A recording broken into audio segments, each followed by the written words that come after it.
Каждого из нас в школе учат математике, химии, физике, литературе, но никто не учит эмоциональному интеллекту. Почему-то до сих пор считается, что важнее знать интегралы и прочесть «Войну и мир», чем быть грамотным эмоционально. Как бы там ни было, именно эмоции – это то, с чем мы соприкасаемся каждый день. И большинство из нас понятия не имеют, какие эмоции вообще бывают, как их распознавать, контролировать, а главное, как использовать себе во благо. Меня зовут Виктория Сидорович, я практикующий психолог, и сегодня мы разберем, что такое эмоции, какие они бывают, как научиться их распознавать и почему эмоциональная грамотность – это главный навык успешного человека. Ставь лайк этому видео и давай разбираться. Эмоции и чувства – это наши реакции на события, слова и обстоятельства. И они возникают в той части мозга, которая называется лимбической системой. Именно эта часть мозга самая древняя, и она отвечает за инстинкты, эмоции и мотивацию. Эмоциональный интеллект – это способность осознавать и признавать собственные эмоции, понимать эмоции других, а также использовать эти знания для самомотивации, управления своими эмоциями и построения взаимоотношений с другими. То есть у нас есть 4 основные составляющие эмоционального интеллекта. Первое – это понимание себя и своих эмоций. Второе – это управление своими эмоциями.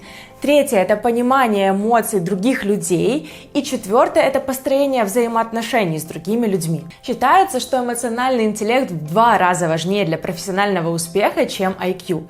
И если тебе интересно узнать свой уровень эмоционального интеллекта по каждой из составляющих, ссылочку на тест я оставлю в описании этого видео. Каждый из аспектов имеет важное значение в работе и жизни, но все начинается с понимания себя и своих эмоций.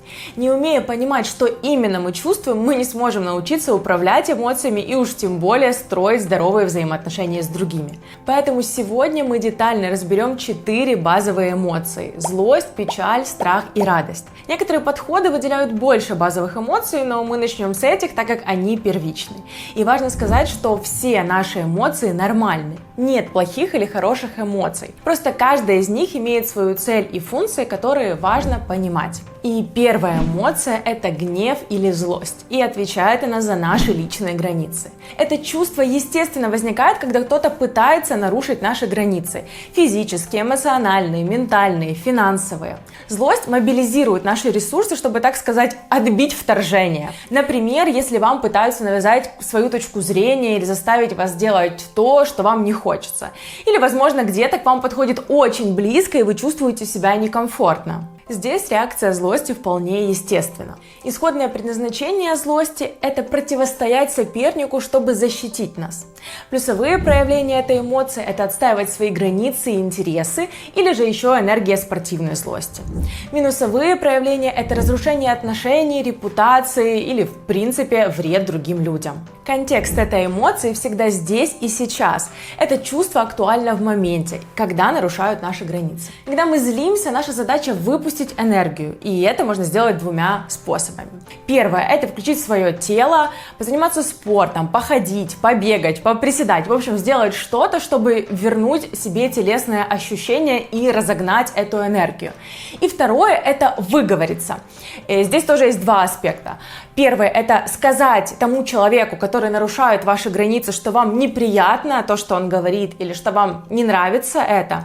И второе – это просто выговориться кому-то из близких, что с вами произошла ситуация, которая вас как-то разозлила, и вам нужно выпустить пар. Самое главное помнить, что оба эти аспекта должны быть максимально экологичны по отношению к другим людям. Ну и когда мы проживаем злость корректно, вместо гнева приходит решительность на действие. То есть мы не просто тупо злимся, а мы начинаем делать что-то, что поможет нам продвинуться вперед. Следующая эмоция – это грусть или печаль. И это чувство, которое помогает нам пережить потери. Оно включается, когда мы пытаемся совладать с утратой. Что я потерял?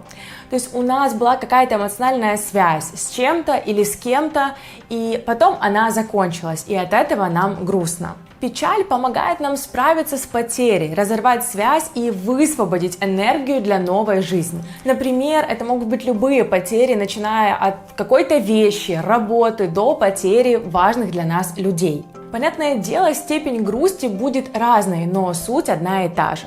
Плюсовые проявления – это возможность восстановить энергию, задуматься, остановиться и сделать выводы. В таком состоянии люди стремятся нас поддержать и оказать помощь. Минусовые проявления – это депрессивные состояния, апатия, снижение активности, замыкание на своих внутренних переживаниях. Контекст грусти всегда прошлое, то есть что-то раньше было, а теперь этого нету. Когда мы грустим, наша задача перезарядить батарейку, перезарядить психику. И это можно сделать, создав себе безопасную атмосферу, где не будет раздражителей, и просто разрешить себе погрустить. Можно поставить себе временные рамки, например, 20-30 минут я разрешаю себе грустить. Почему стоит ограничивать себя во времени? Потому что иногда можно залипнуть в этом состоянии, и тогда оно начнет превращаться в апатию, депрессию. Поэтому, если это какие-то небольшие потери, то лучше себя ограничить и дать себе какое-то количество времени на погрустить и потом уже возвращаться к привычной деятельности. Когда мы проживаем это чувство, на смену печали приходит принятие той ситуации, которая произошла, и мы уже гораздо спокойнее к ней относимся.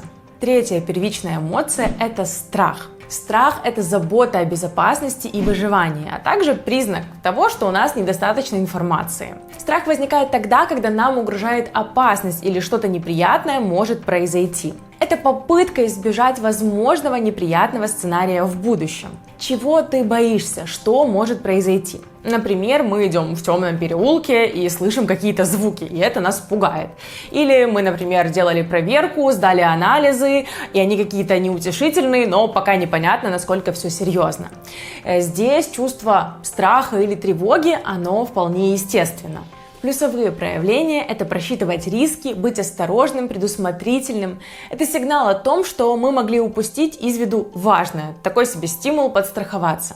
Минусовые проявления – это душевное истощение, излишняя подозрительность и напряжение. Когда мы боимся, наша задача – получить больше ясности, больше достоверной информации.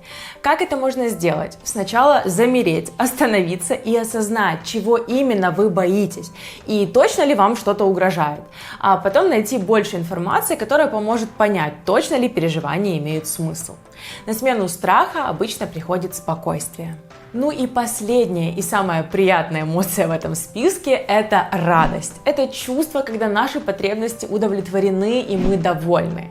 Радость нам как будто бы говорит, что все хорошо и никаких перемен не нужно. Истинное чувство радости и счастья проявляется в расслаблении, в чувстве комфорта, когда мы радуемся своим успехам и просто тому, что у нас есть. Например, мы достигли какой-то цели или получили приятный сюрприз. Это дает нам чувство радости. Плюсовые проявления радости в том, что она объединяет нас с другими людьми, помогает установить отношения, дает энергию, мотивирует повторить свой успех. Минусовые проявления в том, что она притупляет чувство осторожности, стимулирует к риску и делает нас невнимательными. Задача здесь просто радоваться, то есть какое-то время ничего не делать и наслаждаться, чтобы накопить ресурс для движения вперед. Чтобы научиться распознавать свои эмоции, начните спрашивать себя, что я сейчас чувствую. Вот что ты чувствуешь прямо сейчас. Для этого я рекомендую начать вести дневник эмоций. Поставь себе напоминание с вопросом, что я чувствую прямо сейчас, каждые 3-4 часа. Конечно, наш спектр эмоций гораздо шире, чем 4 эмоции, и каждая первичная эмоция имеет много-много оттенков. Поэтому для ведения дневника я рекомендую пользоваться колесом эмоций Плутчика. Детальное описание, как вести дневник эмоций, оставлю в своем сообществе на Patreon. И еще я там выложу список литературы, который рекомендую прочитать по этой теме. Сегодня мы разобрали, за что отвечает каждая из эмоций и что с ними делать. Но что, если мы испытываем эти эмоции неуместно к контексту? Например, злимся, когда наши границы не нарушают, или грустим, когда ничего не потеряли. Так бывает очень часто, и об этом я расскажу в следующем видео, где мы разберем, какие эмоции настоящие, а какие появляются только для того, чтобы спрятать наши настоящие эмоции. Если это видео было полезно, ставь лайк, подписывайся на канал, а если хочешь больше узнать о своих эмоциях, поддерживай меня на Patreon. Кстати, спасибо всем моим патронам, вы меня очень мотивируете снимать больше полезного контента. С вами была Виктория Сидорович, до скорого!